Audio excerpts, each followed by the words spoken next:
go ahead, we have to integrate at least 4 concepts. So merong 4 na kaisipan, na idea na dapat pagtugma-tugmain, pagsamasamahin natin if we are to understand stress mastery and stress management. Ang number 1, yung tinatawag nating yung normal. Kasi di ba may tinatawag na embracing the new normal? You will not understand that if we don't define yet what the normal is. So ganito yan. Before the pandemic, meron kang normal way of life. Before the pandemic, meron kang usual functioning, ang tawag doon status quo, that's your comfort zone, that's your safe zone. Okay? Ang tawag dyan, when there is a normal state of equilibrium o kaya balance between you and the environment, ang term dyan yung homeostasis. Okay? So ang ibig lang sabihin yan, yung nakagawian, yung tuloy-tuloy, yung usual, what is typical, that is what the normal is. Okay? So yun ang homeostasis. Before the pandemic, all of us had that. So yun ang una. Ano ba yung the normal or yung homeostasis o kaya yung normal way of life? So ang pangalawang integrate natin is the word stressor. Ano yung stressor naman? O, tingnan nyo na lang ninyo ang screen, okay?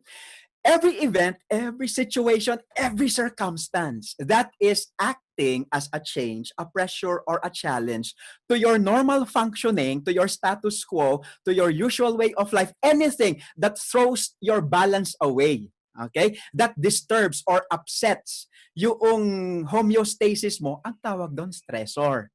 Okay? So, ano ang mga examples ng stressor? Very, very simply, ang mga major life development.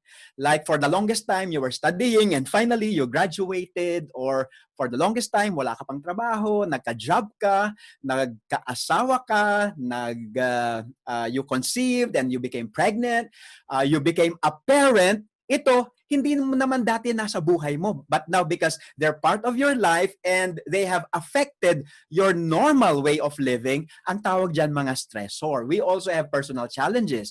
If you lost your job, if you had a car accident, or nawala yung kotse mo, you're diagnosed with illness, or you're breaking up with your spouse, with your partner, yung jowa mo, nagkahiwalay kayo. That is a stressor kasi it's a life change, okay? It is a challenge. Or a family member dies.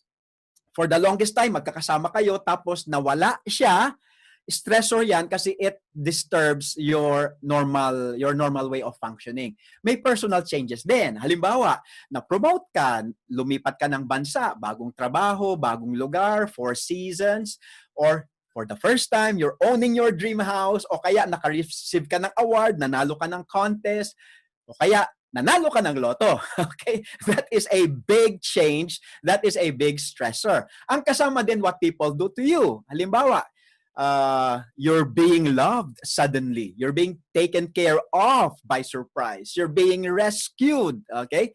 Na hindi mo inaasahan. And the kabaligtaran na what people do to you, you're betrayed, you're abandoned, you're abused. Ito'y mga challenges, mga changes, ito'y mga pressures, and they are acting in a way that is changing your normal.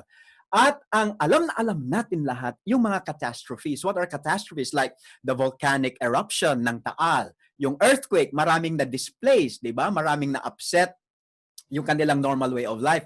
Or a tsunami, a hurricane, terrorism. And now, we have the COVID-19 pandemic. Okay? Pandemic siya. Tapos, nakaranas ng global lockdown dito sa Metro Manila. We have the modified ECQ.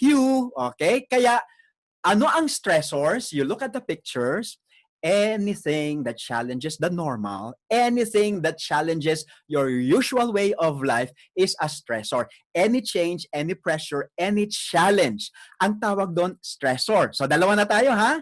We have 2 already constructs or ideas that we put on the table. Here is the third one. Ang third one, dito palang papasok yung stress. Ano naman ang stress? Okay.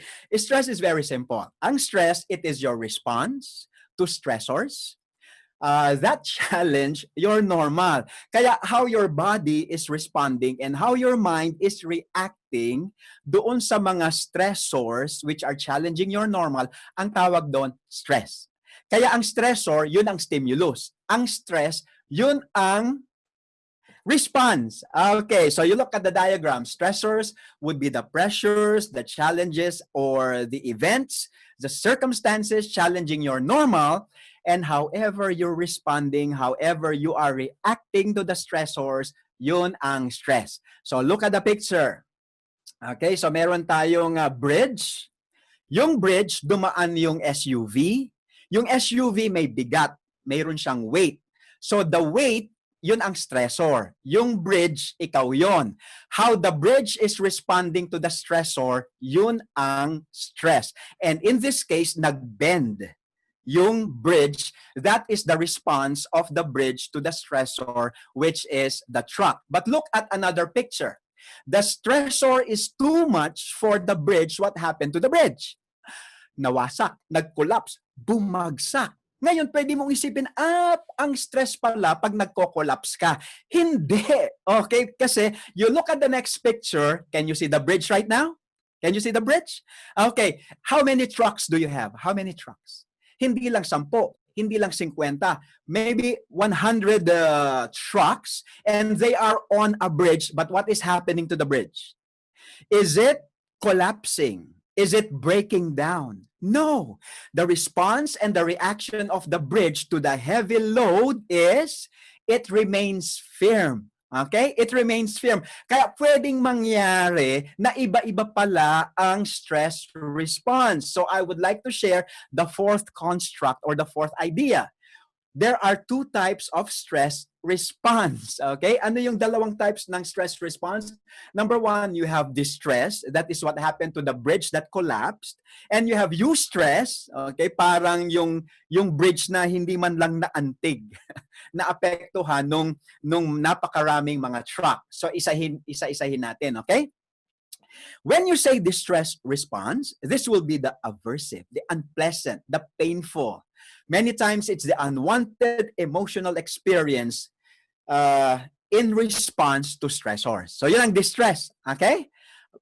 It's aversive, it's unpleasant. Ayaw natin siya. So examples of distress feelings, when you are feeling any of this, you feel fearful, anxious, worried, panicky, sad, frustrated, helpless, hopeless ka na, o ang feeling mo, galit na galit ka, upset, irritated, resentful. These are powerful emotions and they come along with the stress response na ang tawag natin ay distress. Now, look at the next slide. Meron ka na ba diyang naranasan na isang emotion? Okay, you look at the slide, okay? Dread, grief, anxiety, depression, panic, guilt, all right? Mga stress emotions din yan na distress. Okay, now go to the next slide. Look at it carefully. Please take the time. Meron ka na ba diyang naramdaman na isa o kaya dalawa? Choose one and please type. Have you felt one of these feelings? Like you felt alone, you felt misunderstood, you felt humiliated, you felt unimportant? Sige nga, type nga. Ano nang naramdaman mo dyan? Lonely. Okay? Ano pang naramdaman mo dyan? Huh? These are not wrong emotions. They are just emotions. Okay? Because there are times we feel unloved, we feel unhappy, we feel trapped. Paano ako makakatakas sa sitwasyon na ito? All of these are emotions na ang tawag ay distress feelings. Okay? So, thank you for sharing what you felt in the past. Tayong lahat, walang exempted naman dyan. Now, let's go to eustress. Ano naman ang eustress and how is it different from distress? Okay? Look at the first two letters. The first two letters, EU, ang ibig sabihin ng U is good. Kaya pag nagbigay ka ng eulogy sa patay, di ba? U is good, logy or logos, that's words, so good words. Kaya kahit pasaway yung namatay, yung sinasabi mo lang pag eulogy yung maganda. Ano? Or you're a explorer. May na-discover ka, sumisigaw ang mga explorer. Eureka! Pag Eureka, U is good, Rika is find, it's a good find. Okay? So pag eustress naman, okay, eustress, EU, that's the good kind of stress. It is the pleasant, enjoyable, desirable, emotional experience in response to stressors. Okay? Kaya whenever you're feeling peaceful, cool, calm, at ease, secure, Okay, you're feeling bold, you're feeling assured, hopeful, optimistic, glad, excited, encouraged, blissful. Any of these feelings, you feel energized. Oh, for example, you did exercise, nag-zumba ka. Okay, nag-zumba ka. And so what happened, you started sweating, nag-increase yung perspiration mo, yung blood, yung heartbeat mo tumaas. That is a change. That is a pressure. That is a challenge to your body. Pero sabi mo, wow, ang sarap. O, bukas ulit ha, exercise tayo. Ang tawag doon, eustress. Kaya, hindi porke stress, masama. Stress is could either be distress or it could be eustress.